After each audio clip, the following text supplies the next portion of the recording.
असे महेश भाऊ जोगे आणि त्यांचे सर्व मित्रमंडळ आणि 2 वर्षापासून या कथेचा कार्यक्रम होतोय आणि अतिशय सुंदर अतिशय आनंदाने सोहळा करण्याचं काम होतंय असे हरिभक्तपरायण समाधान महाराज आणि मोठ्या संख्येने उपस्थित असणाऱ्या सर्व आमच्या लाडक्या बहिणी आणि सर्वच त्या ठिकाणी भक्तगण भाविकगण बंधू आणि भगिनींनो, आज मला हा धर्मरक्षक पुरस्कार दिला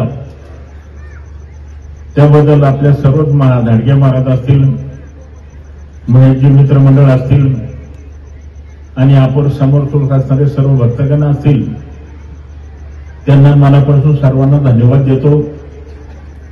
तर आता काय मी एवढं मोठं काय मला असं वाटतं काम काय केलं नाही, परंतु आपल्याला सगळ्याला माहिती का कालची जी काही निवडणूक झाली ते निवडणुकीमध्ये माझा जो काय विजय झाला तो केवळ आणि केवळ आपण हिंदूमुळेच खरं वाचायचं. आता मला विजय निश्चितपणे त्या ठिकाणी झाला आणि ज्या दिवशी महाराज माझा निकाल लागला पहिली पत्रकारांनी मीडियाने माझी बाईट घेतल्यानंतर मला विचारलं आता तुमचा विजय कोणामुळे झाला. त्यांना एकच सांगितलं का माझा फक्त विजय हिंदूमुळेच त्या ठिकाणी झाला आणि पाहायला मिळण्याचं काम 100% त्यामध्ये होत आहे. त्याचं कारण मी आपल्याला सांगतो का आपण 2 वर्षापूर्वी आता उल्लेख केला काय कर्डिले साहेब भोळाचा प्रकार असेल, उमरेचा प्रकार असेल किंवा नागरदेवळाचं प्रकरण असेल.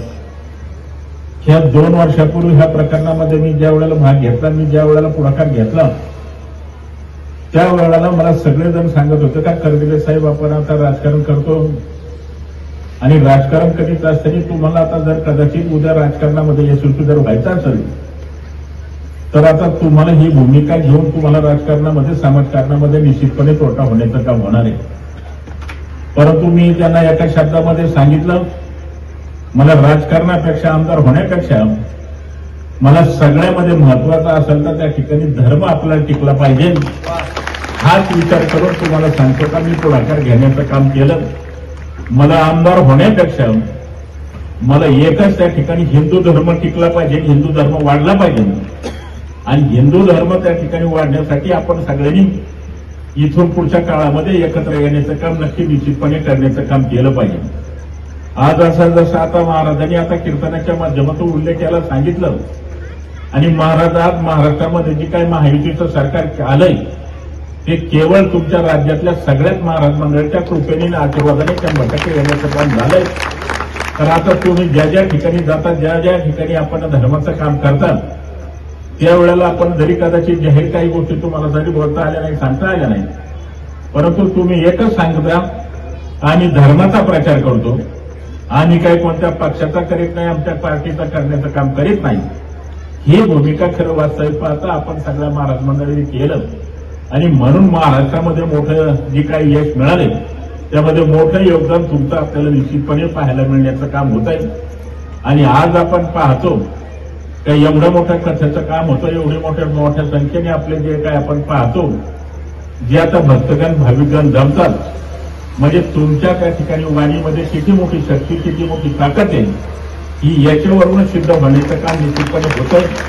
आमच्या सारख्याने राजकीय पुढारीने किती रुपयाचा जरी कदाचित एखाद्या गावाला विकासाच्या कामाला निधी दिला, किती जरी कदाचित आम्ही काही करण्याचा जरी प्रयत्न केला तर एवढा समाज आणण्यासाठी आम्हाला 1 कोटी रुपये खर्च करावा लागला असता तरच एवढा मोठा समाज आपल्याला यायला लागला असता आणि एवढा मोठा समाज येत असताना मी एकच सांगतो का तुम्हाला सांगतो का इथं 100 ते 200 पोलीस उभा करावं लागले असते. परंतु आता एवढा समाज एकही तुम्हाला पोलीस खात्याच्या अधिकाऱ्याला इथं उभा राहण्याची काय आवश्यकता नाही. एवढी मोठी शक्ती एवढी मोठी ताकद तुमच्या वाणीमध्ये पाहायला मिळण्याचं काम नक्की निश्चितपणे त्या ठिकाणी होण्याचं काम होत आहे. कारण मागच्या वर्षी सुद्धा आपण पाहिलं का त्याचा कार्यक्रम ठेवला त्याच वेळेला आम्हाला येण्याची आपण त्या ठिकाणी आल्यानंतर इथं माझा सन्मान केला, सत्कार केला आणि ही सभामंडप जरी देत असेल तर माझं आमचं काही कुठल्या प्रकारचं योगदान नाही. केवळ तुम्हाला सांगतो का तुमच्या कृपेने आशीर्वादाने ही गोष्ट घडण्याचं काम निश्चितपणे होण्याचं काम होत आहे आणि इथून पुढे आता ही काळाची गरज झालेली. कारण महाराजाला ही क्षेत्र हातात घेण्याची गरज का पडली, तर आपण इथून पुढे आपल्यामध्ये काही थोडेफार मतभेद असू द्या, परंतु हिंदूसाठी मात्र प्रत्येक व्यक्तीने एकत्र येण्याची भूमिका बजावण्याचं काम करावं ही अपेक्षा या निमित्ताने आपल्याला करण्याचं काम करतोय. तर आता इथून पुढे आपल्याला याच्याशिवाय दुसऱ्या कुठल्याही प्रकारचा पर्याय नाही आणि आपण त्या गोष्टीचा बारकाईने प्रत्येक जणांनी विचार करण्याची आवश्यकता आहे. राजकारण आपण कोणी काही करावं, परंतु हिंदूच्या मुद्द्यावर मात्र सगळ्यांनी एकत्र येण्याची भूमिका बजावण्याचं काम निश्चितपणे करण्याचं काम आपल्याला करावं लागणार आहे. आणि आज ते जर केलं तरी तुम्हाला सांगतो काय आपल्याला उद्याचं भविष्य आपल्याला निश्चितपणे त्या ठिकाणी चांगलं करण्याचं काम झालं पाहिजे. आणि हा भारत देशाचे पंतप्रधान नरेंद्र मोदी साहेबांच्या नेतृत्वाखाली सगळा हा हिंदू झाला पाहिजे ही अपेक्षा आपल्याला या निमित्ताने खऱ्या संस्कार करण्याचा प्रयत्न करतो. आणि महेश भवानी त्यांच्या मित्रमंडळाला मनापासून धन्यवाद देतो. कारण आपण एवढा मोठा कार्यक्रम घडवता आणि घडवत असताना कुठल्याच प्रकारची कोणाकडूनच कुठली अपेक्षा न करता एवढा भव्य दिव्य कार्यक्रम पाहायला मिळण्याचं काम मला असं वाटतं आपल्याला निश्चितपणे त्या ठिकाणी होत आहे.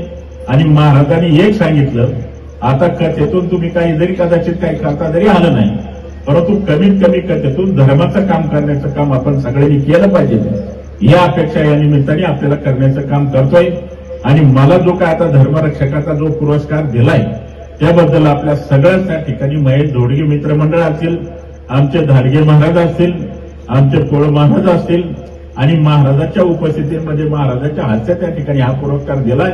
मी माझं स्वतःचं महाराज भाग्य नक्की निश्चितपणे समजण्याचं काम करतोय. कारण आता आपल्याला माहिती आज पुरस्कार मिळाल्यानंतर आता माझ्यावर फार मोठी जबाबदारी निश्चितपणे येऊन पडण्याचं काम झालेलं आहे.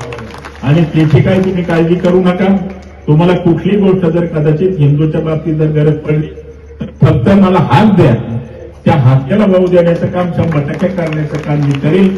याची अजिबात चिंता करण्याचं काम काही कोणी करू नका. कुठल्याही प्रकारचं कोणी घाबरू नका, कुठलाही विचार कुठला करू नका. परंतु हिंदू हा समाज वाढला पाहिजे, टिकला पाहिजे हेच अपेक्षा आपल्याकडून या निमित्ताने खऱ्या अर्थाने करण्याचं काम करतो. आणि मला परत एकदा हा पुरस्कार दिला त्याबद्दल आपल्या सगळ्याच नेते मंडळीला, भक्तगणाला, भाविकांना मनापासून धन्यवाद देतो. आणि महाराज तुमचे लाख लाख आभार मानण्याचं काम निश्चितपणे करतो एवढंच या निमित्ताने सांगतो. आणि सगळे एवढ्या मोठ्या संख्येने प्रत्येक जण रोज येतात. एक शिस्तीने कार्यक्रम आपण पाहता. आणि बातम्यांसाठी नवा मराठा YouTube चॅनलला सबस्क्राईब करा आणि बेल आयकॉनवर प्रेस करा.